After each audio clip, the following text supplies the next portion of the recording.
What's good, everyone?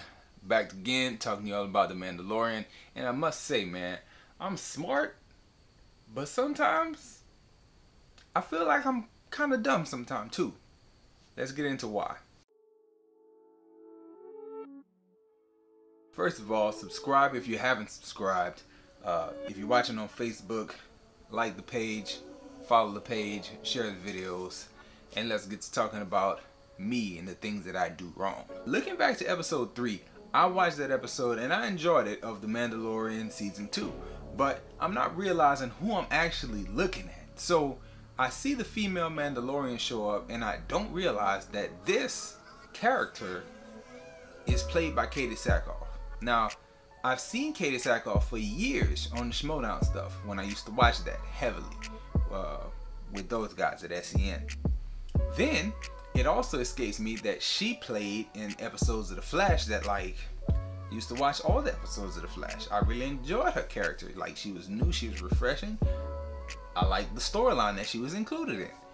Didn't realize who I was looking at. She shows up here in The Mandalorian and I'm like, oh, female Mandalorian, unique looking character, real cool. I'm still a dummy. So at the same time as that's going on, I'm hearing people talking about Ahsoka. Ahsoka is going to show up in The Mandalorian. We're going to get Ahsoka. We're going to get Ahsoka. And I'm hearing that, and I'm like, okay, they're going to bring people over from the Clone Wars show, even though I've never watched Clone Wars. Then it dawns on me. This female Mandalorian is not just any female Mandalorian. Like, she was also in Clone Wars. I've never seen an episode, forgive me, but I didn't think to connect the dots between that character and Ahsoka and the Clone Wars. Never made that connection. It took somebody's thumbnail on YouTube to connect the dots for me. So I felt dumb not knowing that Katie Sackhoff was playing a Clone Wars character, even though I knew Clone Wars characters were going to be coming over into The Mandalorian. But let's take it a step further and examine why I call myself smart. So if you look back on my video that I did, and I'll link it, especially at the end, when I talked about the top 3 reasons you should be watching The Mandalorian, one of the reasons I said was that this show is accessible. You don't need to watch all the Star Wars movies and all the Star Wars mythology stuff to watch this show and enjoy it. And I think that I was dead on when I look back at episode 3 and realized my mistakes with, you know, missing Katie Sackhoff and not realizing she's from the Clone Wars. It didn't even matter. Like, I never needed to see one frame of the Clone Wars to still watch and enjoy that episode and know everything I needed to know about Katie Sackhoff's character. So 1, very good writing on the part of the show. 2, I'm smart. I told you it was accessible, and I proved to myself that it's accessible. Going over the stuff that happens in episode 4, I have to say the opening of episode 4 with Baby Yoda trying to connect these wires, for me, was the funniest thing ever. I didn't laugh out loud audibly, but I watched that whole scene unfold with pure joy.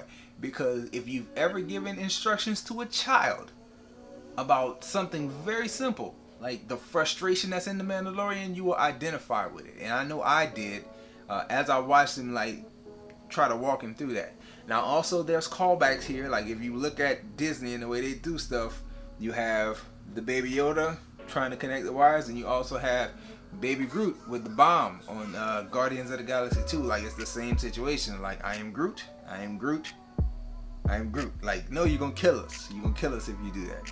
So it's the same joke, kinda, but done in very different ways, to me at least. And I know as a parent, I really identified with the Mandalorian and his frustrations. Like, no, man, red wire to where the blue one was. Like, very simple stuff. And I laughed hard. I got joy from watching that scene. I want to say I laughed hard, but it really was just one of these, just like they doing the thing. I really enjoyed that. As far as things that happens in the episode, this episode was directed by Carl Weathers, and I enjoyed it. I do feel like his character aged a lot between season 1 and season 2, and I also feel like Gina Carano's character got brawnier between seasons, but maybe that's just me trying to read too much and watch too closely. But she looks bigger and he looks older. Not really a big deal at all. Big takeaway from this episode though is that, just like I was talking earlier about the Clone Wars and how it's a universe, and all these different shows and movies are connected. This episode here ties into the most recent Star Wars movie, what we got with the Rise of Skywalker and the whole Palpatine being a clone. Like, oh, we see here confirmation they're cloning people. To me, in the station that they blew up, that appeared to be the Emperor in those tubes, but then you see in other tubes it appears like they're cloning Darth Vader.